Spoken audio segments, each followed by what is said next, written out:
வணக்கம். இந்திய நேரப்படி மாலை 6 மணி விரைவு செய்திகள். திண்டுக்கல் மாவட்டம் சித்தரவு என்னும் ஊரில் இரவு நேரங்களில் ஆட்டு பண்ணையில் மர்ம விலங்குகள் புகுந்து ஆடுகளை கடித்து குதறியதால் விவசாயிகள் அச்சமடைந்துள்ளனர். பண்டிவீரன்பட்டி அருகே மேற்கு தொடர்ச்சி மலை அடிவாரத்தில் சித்தரேவு என்னும் ஊரில் சைது இப்ராஹிம் என்பவர் 20க்கும் மேற்பட்ட வெள்ளாடுகளை வளர்த்து வருகிறார். 10 அடி உயரத்தில் இரும்பு கம்பி தடுப்புகள் அமைத்தும் அதையும் தாண்டி இரவு நேரத்தில் பண்ணைக்குள் புகுந்து மர்ம விலங்குகள் 10க்கும் மேற்பட்ட ஆடுகளை கடித்து குதறிவிட்டு தப்பி ஓடினர். இதுகுறித்து வனத்துறையினருக்கும் தகவல் தெரிவித்தும் எந்த நடவடிக்கையும் எடுக்கவில்லை என கூறப்படுகிறது. அரசியல் ஆதாயத்திற்காக சீமான் கல் விவகாரத்தை கையில் எடுத்துள்ளதாகவும் சீமானின் செயல் மிகப்பெரிய ஆபத்தை விளைவிக்கும் என்றும் புதிய தமிழகம் கட்சியின் தலைவர் கிருஷ்ணசாமி தெரிவித்துள்ளார்.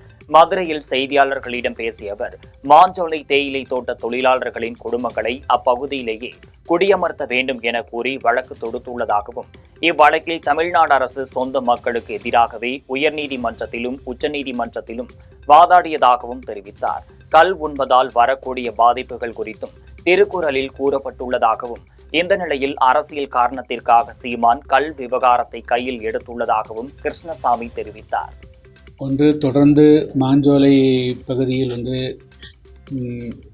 நடைபெறக்கூடிய மனித உரிமை மீறல்கள்,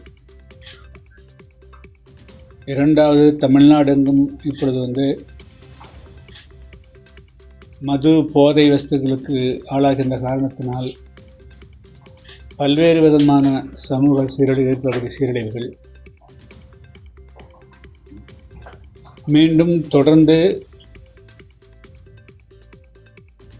காவல்துறையினுடைய அத்துமீறல்கள் ஆகிய 3 அம்சங்கள் மற்றும் இன்னொரு சில முக்கியமான பிரச்சனைகளுக்கு பேச இருக்கிறேன்.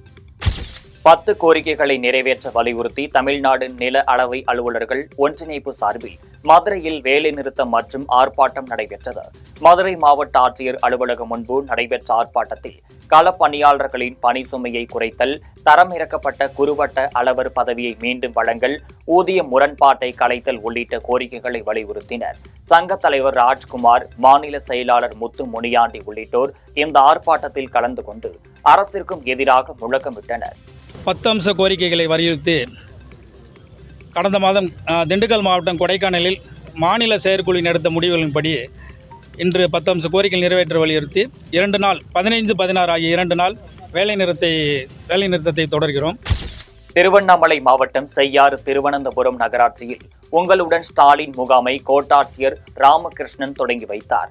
நகரமன்ற தலைவர் மோகனவேல் தலைமையில் நடைபெற்ற முகாமில் 300க்கும் மேற்பட்டோர் கலந்து கொண்டனர். இந்த முகாமில் மகளிர் உரிமை தொகை, குடும்ப அட்டை, சாதி சான்று, வருமான சான்று ஆகியவற்றை பெற்றுக் கொள்ளும்படி கோட்டாட்சியர் பேசினர்.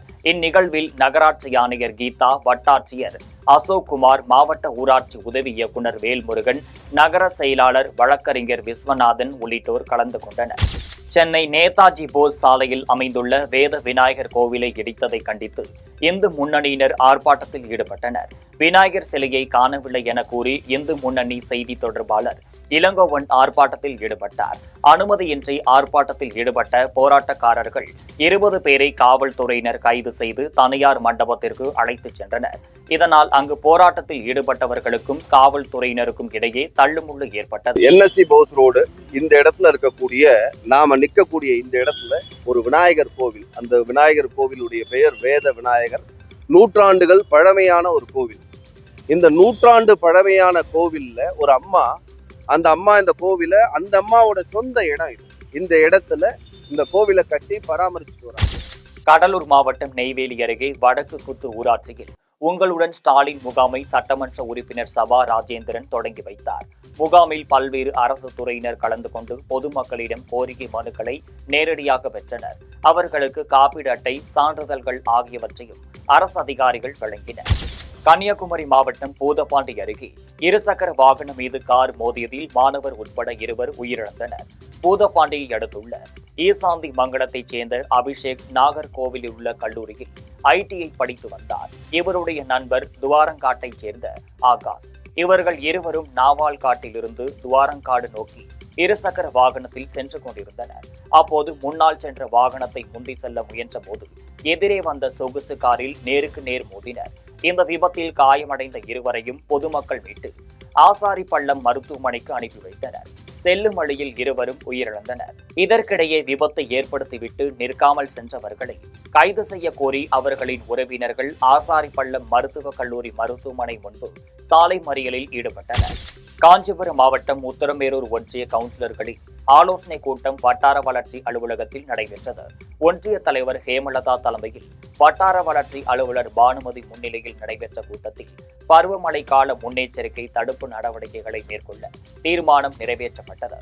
இந்த கூட்டத்தில் ஊரக வளர்ச்சித்துறை அலுவலர்கள், பல்வேறு அரசு துறை சார்ந்த அதிகாரிகள் பங்கேற்றனர். கோவை மாநகராட்சி சொக்கம்புதூரில் கழிவுநீர் சுத்திகரிப்பு நிலையம் அமைக்க எதிர்ப்பு தெரிவித்து பொதுமக்கள் ஆர்ப்பாட்டத்தில் ஈடுபட்டனர். குடியிருப்பு பகுதியில் கழிவுநீர் சுத்திகரிப்பு நிலையம் அமைத்தால் பல்வேறு நோய்கள் ஏற்பட வாய்ப்புள்ளதாக கூறினர்.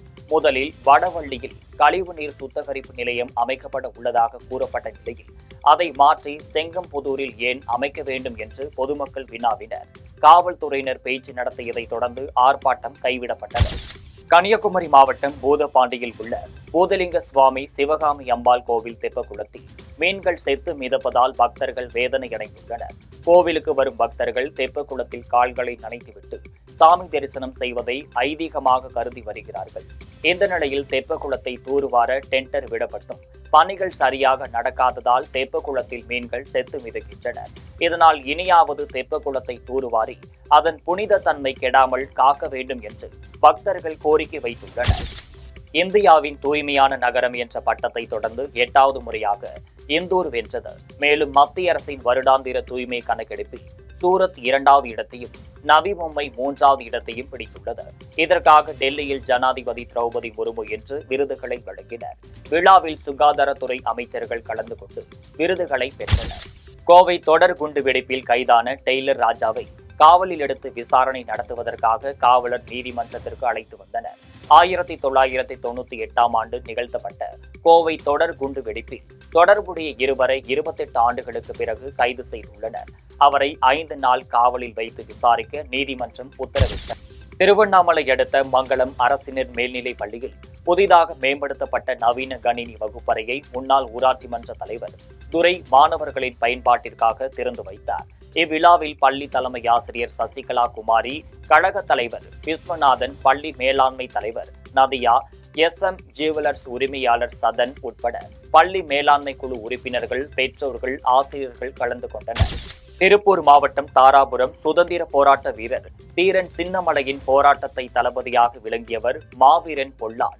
இவரது 220ஆம் ஆண்டு நினைவு நாள் நிகழ்ச்சியில் தமிழ் புலிகள் கட்சியின் நகர செயலாளர் தண்டபாணி, மாவட்ட செயலாளர் சேகர், மாநில செயற்குழு உறுப்பினர் ஒண்டி வீரன், மாவட்ட துணை செயலாளர் வினோத் ஆகியோர் கலந்து கொண்டனர். பின்னர் அவரது உருவப்படத்திற்கு மரியாதை செலுத்தினர். வேலூர் மாவட்டம் குடியாத்தம் பிச்சானூர் தேரடி காளியம்மன் ஆலயத்தில் ஆடி மாத தேர் திருவிழா சிறப்பாக நடைபெற்றது. மலர்களால் அலங்கரிக்கப்பட்ட தேரில் காளியம்மன் அலங்காரம் செய்யப்பட்டு பிரதிஷ்டை செய்து ஊர்வலம் நடைபெற்றது. முக்கிய சாலைகளின் வழியாக தேர் ஊர்வலம் நடைபெற்றது. பக்தர்கள் தங்களின் வேண்டுதலை நிறைவேற்றும் வகையில் தேர் மீது உப்பு மிளகு தூவி வழிபட்டனர். தமிழ்நாடு சட்டமன்ற பேரவை மதிப்பீட்டு குழுவினர் கோவையில் நடைபெற்று வரும் பல்வேறு திட்டங்களையும் பணிகளையும் நேரில் ஆய்வு செய்தனர். இதில் குழுவின் தலைவர் காந்திராஜன் தலைமையில் உறுப்பினர்கள் அருண்குமார், ராமகரு மாணிக்கம், சின்னதுரை, சேவூர் ராமச்சந்திரன் அடங்கிய குழுவினர் கோவை அவிநாசி சாலையில் கட்டப்பட்டு வரும் மேம்பால பணிகளை ஆய்வு செய்தனர். காந்திபுரத்தில் சிறைச்சாலை கைதிகள் பணிபுரியும் பெட்ரோல் பங்கிற்கும் சென்று ஆய்வு மேற்கொண்டனர். இதனையடுத்து கோவை மத்திய சிறை, மருதமலை கோவில், தமிழ்நாடு வேளாண் பல்கலைக்கழகம் ஆகியவற்றிற்கும் சென்ற பின் கோவை மாவட்ட ஆட்சியர் அலுவலகத்தில் ஆய்வுக் கூட்டம் நடைபெற்றது. செங்கல்பட்டு மாவட்டம் திருப்போரூர் ஒன்றியம் நெம்மேலி ஊராட்சியில் மின்வெட்டை கண்டித்தும் பழுதடைந்த மின் கம்பங்களை மாற்றித்தர கோரியும் பொதுமக்கள் புகார் அளித்தனர். இந்த நிலையில் புகார் மீது நடவடிக்கை எடுக்காத மின்வாரி அலுவலர்களை இடைமாற்றம் செய்ய கோரி கோவளம் மின்வாரி அலுவலகத்தை முற்றுகையிட்டு ஆர்ப்பாட்டத்தில் ஈடுபட்டனர். பின்னர் உடனடியாக மின்கம்பிகளை மாற்றி தொடர் மின்வெட்டை சரி செய்யாவிட்டால் மிகப்பெரிய போராட்டத்தை நடத்தப் போவதாகவும் அப்பகுதி மக்கள் தெரிவித்தனர். திருவள்ளூரில் பெருந்தலைவர் காமராஜரின் 123வது பிறந்த நாள் கல்வி திருநாளாக கொண்டாடப்பட்டது. ஈக்காடு ஊராட்சி ஒன்றிய பள்ளி, வெள்ளியூர் ஊராட்சி ஒன்றிய பள்ளி ஆகியவற்றில் பயிலும் அரசு பள்ளி மாணவ மாணவிகளுக்கும் நோட்டு புத்தகம், பேனா ஆகியவற்றை வழங்கினர். இந்நிகழ்ச்சியில் தேவேந்திரன், அஸ்வின், மாவட்ட செயலாளர் ஸ்டீபன், குமார், காக்கலூர் தலைவர் ஆஞ்சநேயா, கீர்த்திவரதன், ஹரி, பாபு ஆகியோர் கலந்து கொண்டனர். தேனி மாவட்டம் கம்பம் வடக்குப்பட்டியில் ரேக்லா ரேஸ் முன்பகை காரணமாக ஒருவரை அரிவாளால் வெட்டி கொன்றதால் பரபரப்பு ஏற்பட்டது. கம்பம் ஜல்லிக்கட்டு தெருவைச் சேர்ந்த இளம் பருதி ரேக்லா ரேஸ் மாடுகளை வளர்த்து வருகிறார். கடையில் தேநீர் குடிக்க சென்று வந்தபோது அவரை மர்ம நபர்கள் அரிவாள் உள்ளிட்ட ஆயுதங்களால் சரமாரியாக வெட்டியுள்ளனர். இதனை பார்த்த ஊத்துக்காடு பிரிவு பகுதியைச் சேர்ந்த ஈஸ்வரன் என்பவர் தடுக்க முயன்றதால் அந்த கும்பல் ஈஸ்வரனையும் வெட்டியுள்ளனர். மேலும் காயமடைந்த இளம் பருதி ஈஸ்வரனை அக்கம்பக்கத்தினர் மீட்டு கம்பம் அரசு மருத்துவமனைக்கு கொண்டு வந்தனர். இளம் பருதி சிகிச்சை பலனின்றி உயிரிழந்தார். ஈஸ்வரனுக்கும் சிகிச்சை அளிக்கப்பட்டு வருகிறது. புதுவை காலப்பட்டு மத்திய சிறையில் அலர்ட் தன்னார்வ தொண்டு நிறுவனம் மூலம் முதலுதவி விழிப்புணர்வு பயிற்சி அளிக்கப்பட்டது. சென்னையைச் சேர்ந்த கார்ல் மர்கல்ஸ் அனைவருக்கும் சிறப்பாக பயிற்சி அளித்தார். அப்போது தேசிய சிறை கண்காணிப்பாளர் பாஸ்கரன் இக்காலத்தில் மனிதர்களிடம் உணவு பழக்க வழக்கம் முழுமையாக மாறிவிட்டதாக தெரிவித்தார். இதனால் அவ்வப்பொழுதும் சாலை விபத்து, வலிப்பு நோய், மாரடைப்பு போன்றவையால் மனிதர்கள் அதிகம் பாதிக்கப்படுவதாக தெரிவித்தார். இவற்றான நேரங்களில் 10 நிமிடத்திற்குள் முதலுதவி அளித்தால் ஒரு உயிர் காப்பாற்றி விடலாம் என தெரிவித்தார். இத்துடன் ஜெம் செய்திகள் நிறைவடைகின்றனர். மீண்டும் செய்திகள் இன்று இரவு 8:30 மணிக்கு. செய்திகளை உடனுக்குடன் தெரிந்து கொள்ள gemlive.tv என்ற இணையதளத்தில் இணைந்திருங்கள். நன்றி, வணக்கம்.